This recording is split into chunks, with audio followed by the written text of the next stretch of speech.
Hello everyone, this is CJ Novo 992 and today we are back with another brand new video. Today's video we are here to preview / predict Rangers versus Livingston.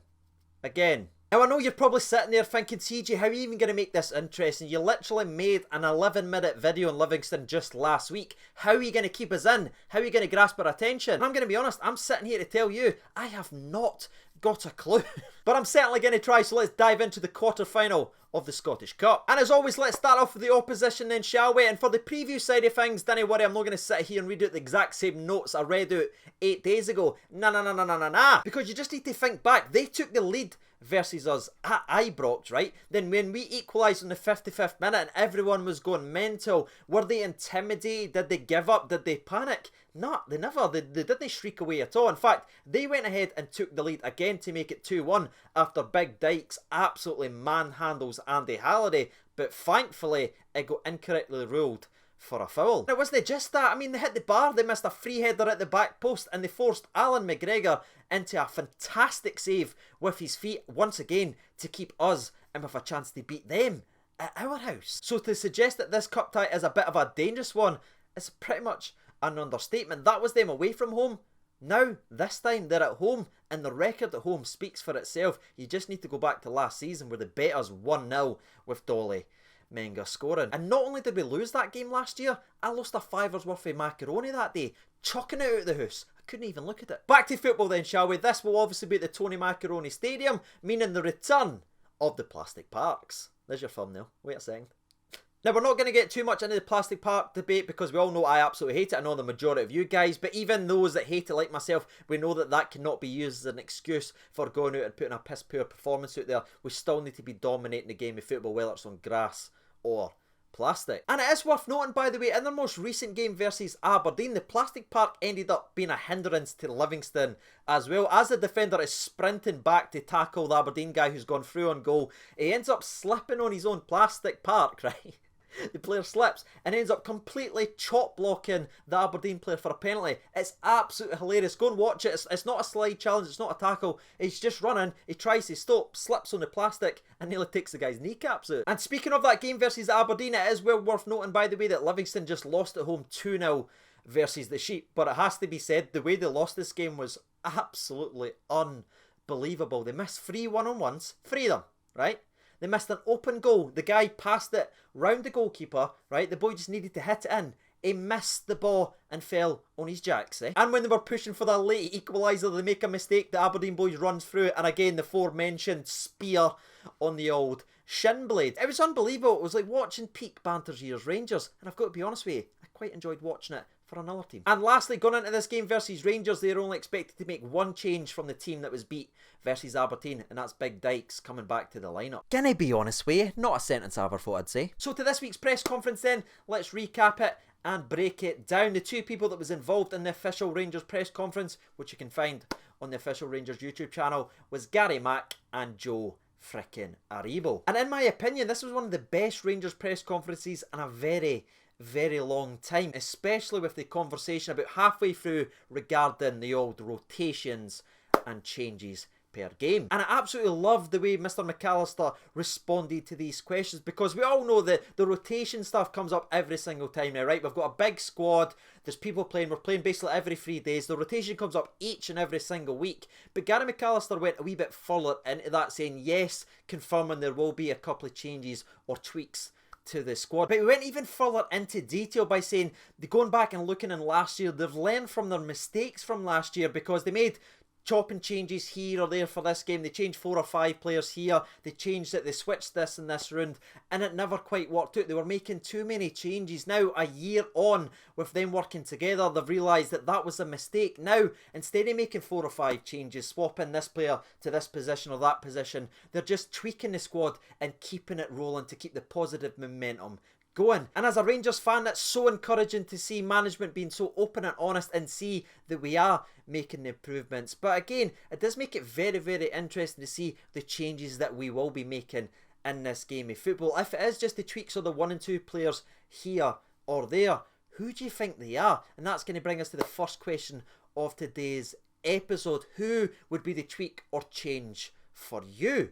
Me personally, I would like to see Jermaine Defoe get a start. He's raring to go. He's itching to play. And if you saw his post-match interview where he was talking about his goals and his minutes and stuff like that when he was asked, you could see he was absolutely dying to get more minutes. He wants to pull on. He wants to score more goals for Rangers. So I think he will be given an opportunity to play in this game of football, especially the fact that we are so strong in that position. You look at their goals per game ratio, it's nearly flawless. So I think giving Alfredo a rest and keeping him for the sheep at the weekend would be the best way forward, and I think Jermaine Defoe into that spot would go well. But what do you do with the centre half spots?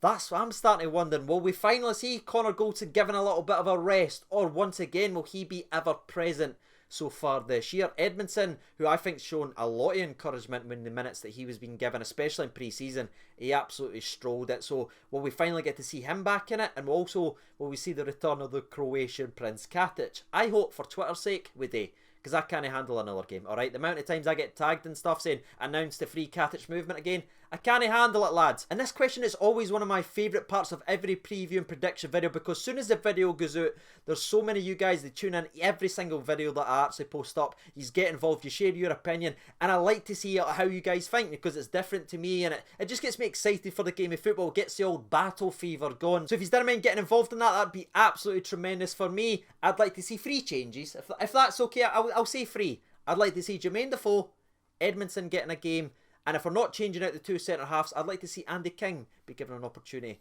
in the middle of the park as well. And the last thing we're going to be speaking about from the official press conference, by the way, is something else that Gary McAllister was speaking passionately about, and that was the fact that this is a massive game of football, and this competition is massive for us for the entire season. Now, we all know how desperate, and I mean desperate, Steven Gerrard is to win us a trophy. He talks about it every single interview. You see his face, you see how his entire body language changes when they talk about competitions to win silverware. He's a winner and he wants to win things as a manager. But seeing Gary McAllister speaking about it from a personal perspective this week on the official press conference was an interesting, different take on it. He says this cup competition might not be the biggest name or anything like that, but it could be a real catalyst for us to go ahead and win things and just get back to winning silverware, because once you get that one, you get the taste for it, and usually others start to follow. He even told a personal story when he was at Liverpool. He went ahead and won one cup earlier on in the season, and that changed everything for them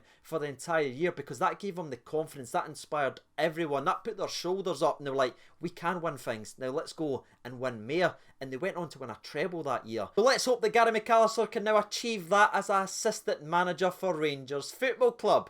But before we go any further and we dive into the predictions, we do have some latest team news, so let's jump into it. And unfortunately, we have to start off with some bad news, and that's the fact that Barker is listed as doubtful for tomorrow's game as he has a problem with his toe. But it isn't all bad news in today's video. Nah. We actually have some fantastic news that both Jordan Jones and Ryan Kent are ahead of schedule. And Ryan Kent, by the way, is already taking part in training and is listed as completely pain-free. Right, I have to calm myself there because I'm absolutely delighted when I heard that, but it is worth noting that both of them won't be rushed back because they are ahead of schedule. They're not going to be thrown right into the deep end. It is still going to be a work in progress, and they're going to find their fitness and get fully fit before they return. But the fact that they are both ahead of schedule and Kent's already back out there is unbelievable news. But again, just to confirm, they won't be a part of tomorrow's game at all. And apart from John Flanagan, everyone else is fully fit and ready to go. So now it's time for us to give our predictions. So based on everything you've heard in today's video, what are you thinking about the game tomorrow? Let me see some predictions while you're getting your thoughts and opinions out there. I will give you mine very, very briefly. I think it's going to be a comfortable scoreline, but not a comfortable game. Very, very reminiscent of the 3-1 victory we had over them just about 8 or 9 days ago. I'm actually going to go with the same scoreline I predicted in the last game, which is Rangers 2 and the opposition 0. I think it's going to be a bit of a grind and a fight to get that first goal, but when we get it, I believe it will then open the door. They'll need to come forward and we'll grab the second, and for the rest of the game, we'll keep it controlled. We'll not go gun-ho and just keep smashing goals in. I think we'll keep composed, we'll keep everyone fully fit, we'll make sure we come away from that plastic park with everyone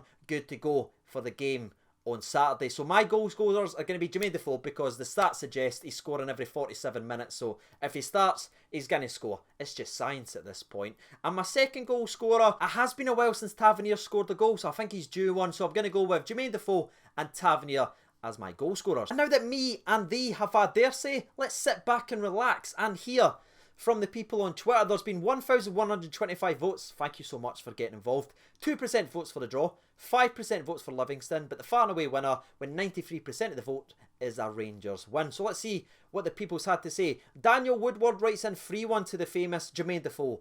Hat-trick, that's brilliant to see. Will writes in, I'm going for 3-0 to the famous, of course with Morelos, Tav, and I'm going to go with rampant Ryan Jack to bang one in.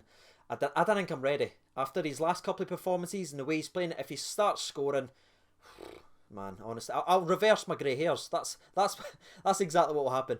Bazbowski writes in, will be another game where the opposition sets up defensively, 11 men behind the balls, boring first half, break them down, goal will open them up, second will follow. Result, 2-0 Rangers. Goal scorers, Tav and Greg Docherty. That's coming from the Baz, so you know it's true. Thomas McGill writes in 2-0 Rangers. Mark Kelly writes in 3-0 Rangers. Stuart Ward writes in 3-1 Rangers. Docherty, Defoe and Andy King. Brilliant to see King getting some love. Cameron writes in 3-0 Rangers. Goal scorers Halliday, Matty P and Defoe. I actually forgot about Matty P. Lockie Logan writes in 4-0 Rangers, Defoe hat-trick and a Barker goal. James Cuthbertson writes in 2-0. And the last one we'll read out comes from A1EQ. Thanks for making that easy, son.